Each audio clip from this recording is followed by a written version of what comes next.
여호와께서 모세에게 일러 가라사대 너는 물두멍을 노수로 만들어 씻게 하되 그것을 회막과 단 사이에 두고 그 속에 물을 담으라. 아론과 그 아들들이 그 두멍에서 수족을 씻되 그들이 회막에 들어갈 때 물로 씻어 죽기를 면할 것이요 단에 가까이 가서 그 직분을 행하여 화제를 여호와 앞에 살을 때에도 그리할지니라.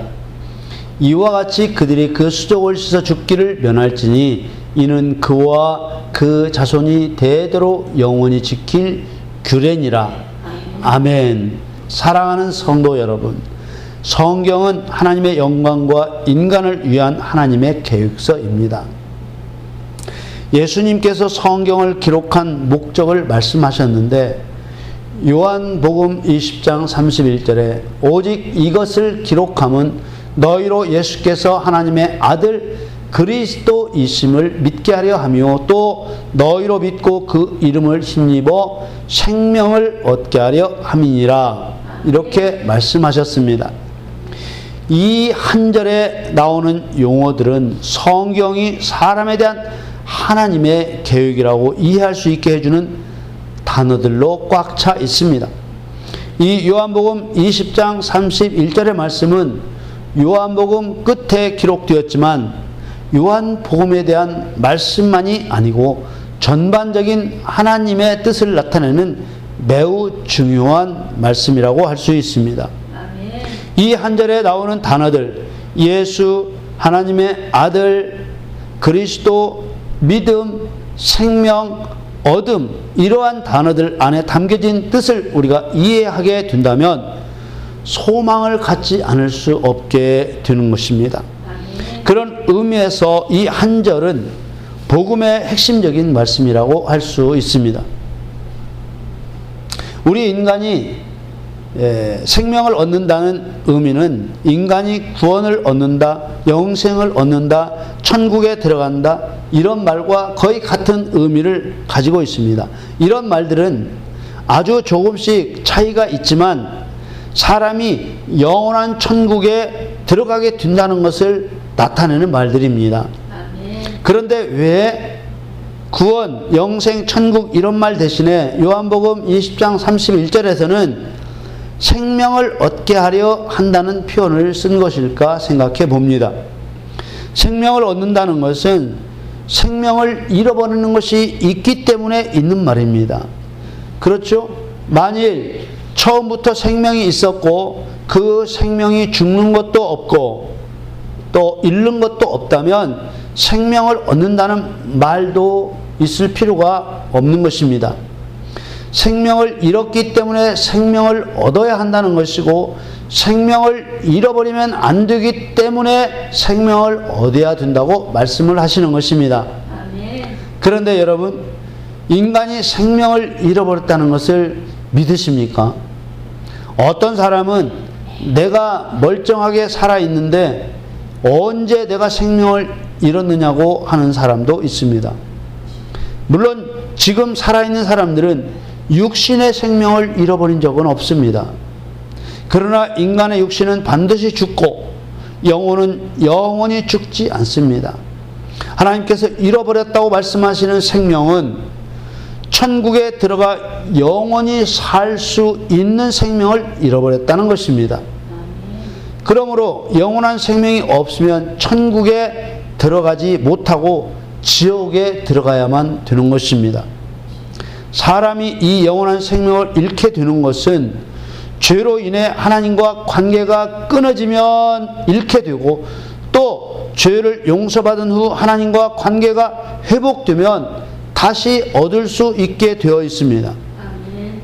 하나님께서는 사람을 창조하신 후에 영원한 생명을 잃을 수도 있는 매우 중요한 법을 정하셨는데 이것이 바로 선악과에 대한 율법입니다.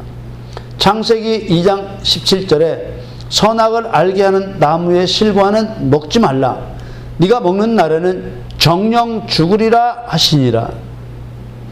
이 말씀 때문에 하나님께 반발하는 사람도 있습니다. 왜 선악과를 만들어가지고 사람을 죽게 했느냐는 것입니다. 거기다가 하나님은 사람이 선악과를 따먹을 줄을 알고 만드셨다고 하면은 더 흥분하면서 열을 내는 사람이 있습니다. 사람이 뻔히 먹게 될 것을 아시면서도 선악과를 만들어 놓은 것은 사람을 골탕 먹이려고 그런 거 아니냐.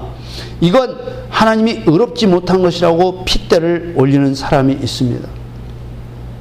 그런데 하나님께서 행하신 과정과 결과를 잘 생각해 보십시오.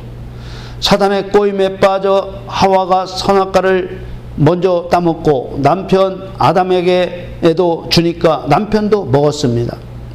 그 결과 아담과 하와는 영원한 생명을 잃어버렸고 육신의 생명도 결국 죽게 되었습니다. 그러나 하나님께서는 예수 그리스도를 이 땅에 보내셔서 그들을 구원하셨습니다. 하나님께서 이렇게 하신 이유는 사람이 불의가 무엇인가 경험하고 하나님이 사랑과 은혜와 감사로 더욱 단단하게 결속되게 하시려는 것이었습니다. 아멘. 이 일의 결과로 보면 두 가지 모양으로 결과가 나타났습니다. 첫째로는 사단은 예외 없이 지옥 형벌을 받게 하셨다는 것입니다. 아멘. 두 번째로 사람은 하나님을 믿는 자와 믿지 않는 자로 구분되게 되었다는 것입니다.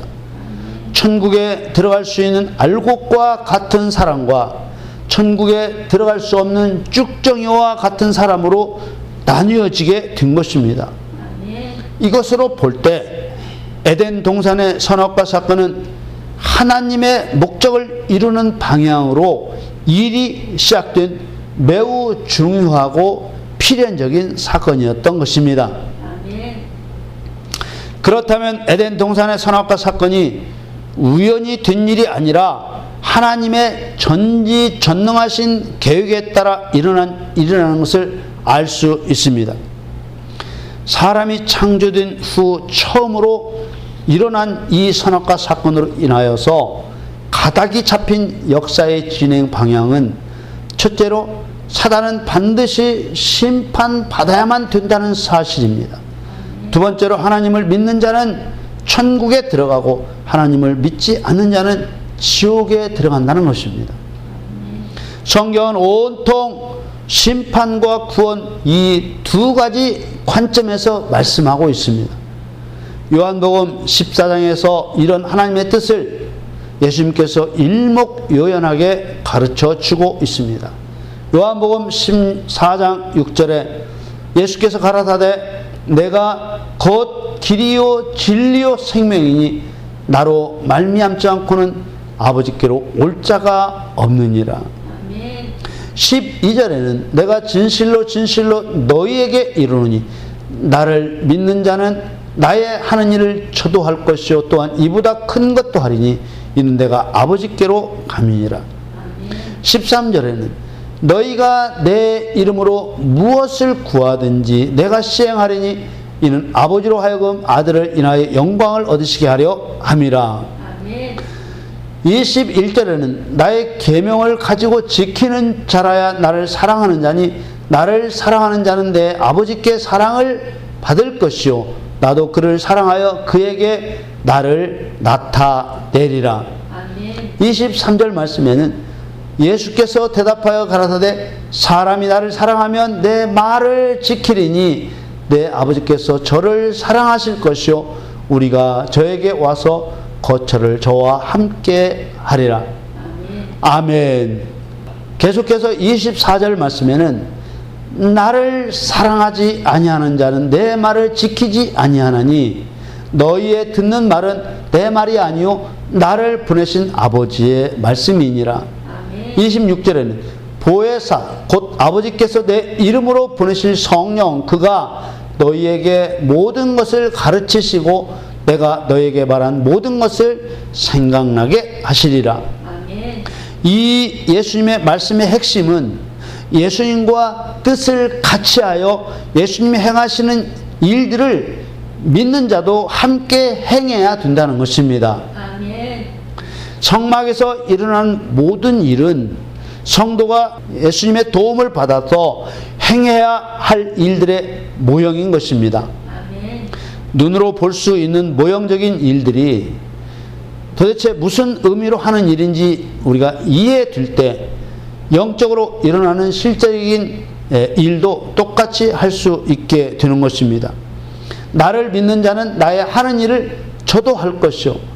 우리는 예수님이 행하시는 일을 똑같이 해야 되는 사람들입니다. 아멘. 예수님과 같은 목적, 같은 마음으로 시행하려면 성막에서 일어나는 모형적인 일들이 무슨 뜻인지 이해해야만 되는 것입니다. 아멘.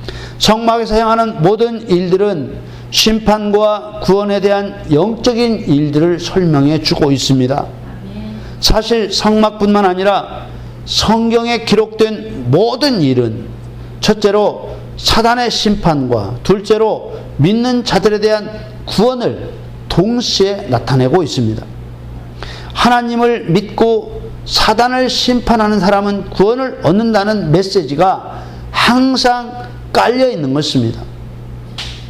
성막에서도 성막문에서 번제단에서 물두멍에서 성소에서 하나님의 뜻대로 행하는 자만이 하나님을 만날 수 있다는 것입니다. 아멘. 성막들에 두었던 물두멍은 노스로 만든 큰 대야와 같은 물 담는 기구입니다. 이 물두멍을 만들어서 번제단과 성막 사이에 두게 했습니다. 출애굽기 30장 17절 말씀에 여호와께서 모세에게 일러 가라사대 너는 물두멍을 노스로 만들어 씻게 하되 그것을 회막과 단 사이에 두고 그 속에 물을 담으라. 하나님께서는 무슨 기구를 만들든지 어떤 재료, 어떤 모양, 어떤 용도로 쓸 것인가를 하나님이 정하셨습니다. 아멘. 하나님께서 어떤 기구를 만들도록 명령하실 때 재료와 모양과 치수와 용도를 일일이 가르쳐 주시는 것은 하나님이 세심한 분이어서만이 아니고 창조와 종말 처음부터 끝까지 일관되게 영적인 의미가 통일되도록 하시기 위한 것입니다. 아멘. 물두멍을 만들게 한 재료는 노스였습니다. 성경에서 노스가 쓰이는 곳에서 대부분 어떤 일이 일어나느냐? 죽고 사는 문제가 나타납니다. 불뱀에 물려 죽었다가 장대에 노뱀을 매달고 그것을 바라보았을 때 사람이 살았습니다. 물도 마찬가지로 물이 쓰이는 곳에서 죽고 사는 문제가 나타납니다. 이 말은 노스나 물이 사용된 곳에서는 심판과 구원이 나타나고 사망과 생명이 나타난다는 말입니다. 아멘. 이런 영적인 의미는 첫째로 사단은 예외 없이 지옥 형벌을 받게 되고 둘째로 사람에 대해서는 하나님을 믿는 사람은 구원을 받아 영원 천국에 들어가고 믿지 않는 자는 사단과 똑같이 지옥 형벌을 받게 되는 심판이 있다는 것을 보여주는 것입니다. 아멘. 간단하게 말하면 사단을 심판하면 사단은 죽고 사람은 살고 사단을 심판하지 않으면 사단은 살고 사람은 죽는 것입니다. 아멘. 오늘 본문 19절과 20절을 봅니다. 19절 아론과 그 아들들이 그 두멍에서 수족을 씻되 20절에 그들이 회막에 들어갈 때 물로 씻어 죽기를 면할 것이요 단에 가까이 가서 그 직분을 행하여 화제를 여호와 앞에 살을 때에도 그리할지니라. 아론과 그 아들들의 신분은 제사장들입니다. 제사장들은 물두멍에서 손과 발을 씻어야 했습니다. 성소에 들어갈 때도 번제단에 가까이 가서 제사장의 일을 하기 위해서도 손과 발을 씻어야 했습니다. 만일 씻지 않으면 어떻게 되느냐? 만일 씻지 않으면 죽임을 당했습니다. 출애굽기 30장 21절에 이와 같이 그들이 그 수족을 씻어 죽기를 면할지니 이는 그와 그 자손이 대대로 영원히 지킬 규례니라. 아멘. 물두멍에서 수족을 씻는 것이 무슨 의미가 있어서 영원히 지키라는 것일까요? 우리가 살고 있는 이 시대는 성막도 없습니다. 손발을 씻을 물두멍도 없습니다. 손발을 씻는 일을 행하는 사람도 없습니다. 그런데 왜 하나님께서는 자손 대대로 영원히 지킬 규례라고 말씀하셨을까요? 우리가 흔히 말하는 대로 예수님이 오셔서 구약의 율법들을 다 이루셨기 때문에, 성취하셨기 때문에 이제는 하지 않아도 되는 옛 언약의 일이 되었기 때문일까요? 한번 생각해 보십시다. 한번 예수를 믿는다고 하면 그 구원이 확정되어서 어떤 경우도 구원이 무효되지 않고 천국에 간다고 하는 사람들이 있습니다. 그들의 말대로 유월절 어린 양의 피로 구원을 받고 번제단에서 대속의 피가 흘려졌으면 더 이상 구원이 무효되는 일은 없어야 될 것인데, 그렇다면 수족을 씻지 않았다고 죽임을 당한다고 하는 것은 어떻게 설명되어야 하는 것일까요? 물론 손발을 씻는 것은 성도를 정결케 하는 의도도 있습니다. 그러나 물두멍에서 씻으라는 규례에서 보듯이 무슨 부정한 것이나 무슨 죄가 있을 때 깨끗해지기 위해 씻으라는 것이 아니라 제사장이면 응당 씻으라고 되어 있습니다. 죄 문제에 대해서는 씻는 것이 아니더라도 만일 여호와의 금하신 명령을 하나라도 어기면 의무적으로 속죄제를 드려서 속죄를 받아야 했고, 또 부당한 증언과 맹세, 부정한 것을 접촉하였을 때, 허물이 있을 때는 의무적으로 속건제를 드려서 속죄를 받아야 했습니다.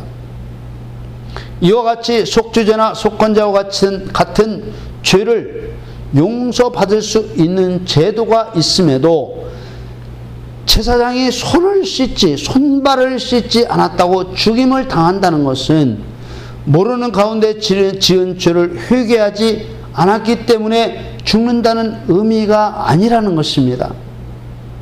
손발을 씻는 행위가 다른 중요한 의미를 가지고 있다는 뜻이 되는 것이죠. 아멘. 이 중요한 의미가 어떤 의미인지 성막에서는 물두멍이라고 부르던 것이 솔로몬이 이제 지은 성전에서는 놋바다로 이름이 바뀌는 것에 단서가 있습니다. 성막은 이스라엘 백성들이 광야를 행진할 때 모세가 하나님으로부터 설계 식양을 받아 천막으로 만들었던 것이고요. 성전은 다윗 왕 때부터 준비되어서 그 아들 솔로몬 왕이 여호와 이름을 위하여 고정된 건물로 만들었습니다. 제사장의 수족을 씻는 물 담는 그릇을 물두멍이라고 부르다가 솔로몬이 지은 성전에서는 놋바다라고 이름이 바뀐 것입니다. 큰 바다 말입니다. 바다처럼 커서가 아니라 이름을 놋바다라고 했습니다. 그리고 성막에 두는 모든 기구에 대해서는 모양과 크기를 다 하나님께서 지시하셨는데 물두멍만은 크기를 정해주시지 않았습니다. 하나님께서는 물두멍이 큰 바다의 상징이라는 것을 질수를 가르쳐 주시지 않음으로써 우리에게 암시해 주셨던 것입니다. 아멘. 제사장이 손발을 씻는 행위도 단순히 더러워진 손발을 씻는다는 그런 행위 뒤에 더 큰 의도를 감추어 두신 것입니다. 아멘. 우리는 제사장이 물두멍에 손발을 씻지 않으면 왜 죽임을 당할 수밖에 없었는지 그 의미를 생각해 봐야 하는 것입니다. 아멘. 우리는 물두멍에 손발을 씻는 것에만 생각을 고정해서는 안 됩니다. 하나님께서는 성막이라는 작은 공간 속에서 하나님의 심판과 구원의 모든 과정을 배울 수 있게 하신 것은 물론이고, 번제와 물두멍을 통해서 반역자 사단에 대한 하나님의 감정을 가장 선명하게 나타내셨습니다. 성막에서 번제단은 사단이 불로 심판을 받는 모형이었다면 물두멍은 사단이 물로 심판을 받는 모형이기 때문입니다. 만일 우리가 성막의 물두멍이 제사장의 죄와 부정을 씻는 것이라고만 고집하고 또 번제단에서 죽는 짐승을 예수님의 상징이라고만 고집을 한다면 물과 불을 통해 이루고자 하시는 하나님의 심판을 우리는 이해할 수 없게 될 것입니다. 그 심판에 동참할 수 없게 될 것입니다. 우리 그리스도인들은 예수님께서 유임해 주신 사단에 대한 심판을 집행하는 제사장이라는 것을 절대 잊어서는 안 되는 것입니다. 성막의 물두멍은 실제가 아니고 모형입니다. 그럼 무엇의 모형이겠습니까? 대부분의 사람들이 물두멍에 물이 예수님의 피를 상징한다고 하는데 이스라엘 백성들은 이미 십자가의 피를 의미하는 유월절 어린 양의 피로 영원한 사망에 빠졌던 원죄를 용서받고 구원을 얻은 것입니다. 이미 구원받은 사람에게 또 예수님의 피가 필요한 것이 아닙니다. 히브리서 10장 10절 말씀에 이 뜻을 쫓아 예수 그리스도의 몸을 단번에 들으심으로 말미암아 우리가 거룩함을 얻었노라. 이 단번에라는 말, 이 단번은 단 한 번만을 말하는 것입니다. 그러므로 구원을 받기 위해 두 번, 세 번 예수님의 피로 죄를 씻어야 되는 것이 아니고 구원을 받아 의로워진 사람은 이제 성령의 능력을 힘입어서 마귀를 멸하고 죄를 멸하고 여호와 앞에 드리는 헌신을 통해서 더욱 정결하게 되고 의롭게 되고 세워져 가야 하는 것입니다. 제사장이 성막에서 손발을 씻지 않고 행할 때 죽임을 당했던 것은 예수님의 피로 죄를 씻지 않았기 때문이 아니라 사단을 심판해야 하는 제사장의 본분을 감당하지 않았기 때문입니다. 물두멍에 손발을 씻지 않는 죄는 신약시대의 성령 회방죄에 해당하는 죄이기 때문에 죽음이라는 강력한 제재를 받았던 것입니다. 마태복음 12장 30절에 나와 함께 아니하는 자는 나를 반대하는 자요 나와 함께 모으지 아니하는 자는 흩어버리는 자니라 해치는 자니라. 이 말씀은 성령을 힘입어 귀신을 쫓아냈다면 이미 하나님의 나라가 임한 것이라는 말씀에 이어서 하신 말씀입니다. 그러므로 그리스도인이 되어서 성령을 힘입어 귀신을 심판하지 않으면 그게 바로 용서받지 못하는 성령 회방죄가 된다는 것을 말씀하신 것입니다.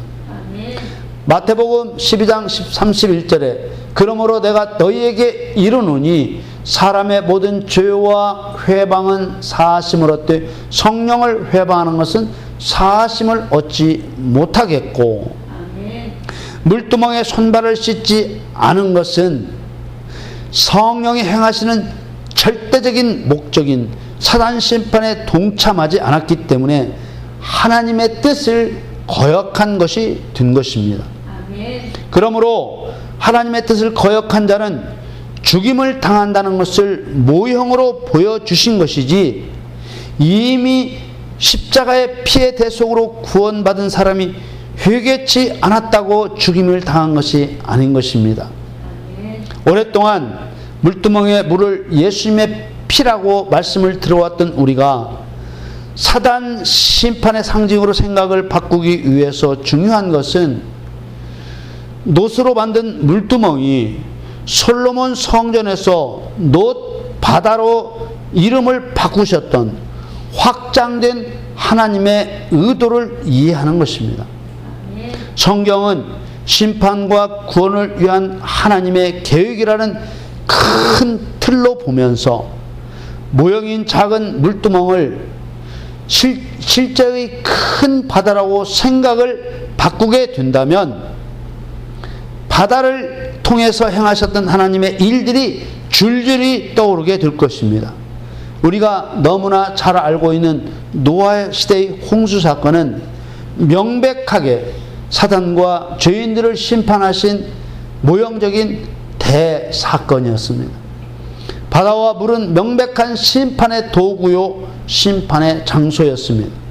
또한 이스라엘 백성들의 홍해를 건넌 사건에서 애굽 군대가 완전히 물로 덮여 죽는 모습은 구원받은 백성들을 통한 사단의 심판을 명백하게 보여주는 것이었습니다. 바다가 심판의 장소라는 것을 확실하게 증거하시는 말씀을 보시겠습니다. 시편 74편 12절 말씀에 하나님은 예로부터 나의 왕이시라 인간의 구원을 베푸셨나이다. 13절에는 주께서 주의 능력으로 바다를 나누시고 물 가운데 용들의 머리를 깨뜨리셨으며 14절에 악어의 머리를 파쇄하시고 그것을 사막에 거하는 자에게 식물로 주셨으며 15절에 바위를 쪼개서 큰 물을 내시며 길이 흐르는 강들을 말리우셨나이다.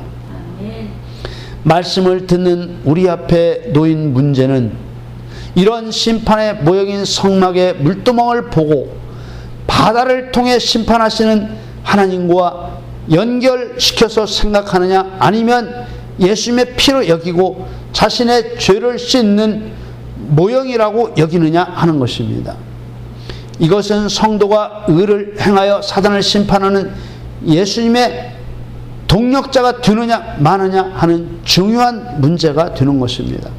이사야서 27장 1절에 그날에 여호와께서 그 견고하고 크고 강한 칼로 날렘 뱀 리워야단 곧 꼬불꼬불한 뱀 리워야단을 벌하시며 바다에 있는 용을 죽이시리라.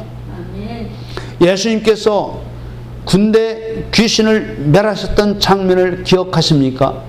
마가복음 5장 12절 말씀에 이에 간구하여 가로되 우리를 돼지에게로 보내어 들어가게 하소서 하니 13절에 허락하신데 더러운 귀신들이 나와서 돼지에게로 들어가니 거의 2,000마리 되는 떼가 바다를 향하여 비탈로 내리다라 바다에서 몰사하거늘.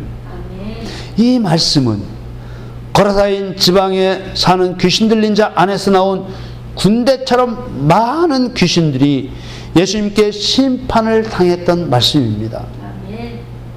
예수님은 사람들이 볼 수 있도록 군대 귀신을 2,000마리나 되는 돼지에게 들어가게 하셔서 바닷속에 뛰어들게 해서 몰살을 시킴으로 바다가 귀신들을 심판하는 장소라는 것을 우리들에게 확실하게 보여주셨던 것입니다.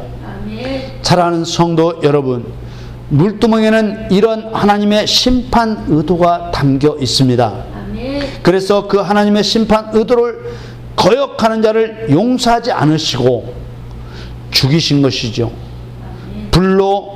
물로 사단을 심판하는 그리스도인만이 성소에 들어가 온전히 하나님과 교제할 수 있고 결국 속죄소에서 하나님을 만날 수 있다는 것을 성막을 통해서 우리에게 보여주시는 것입니다.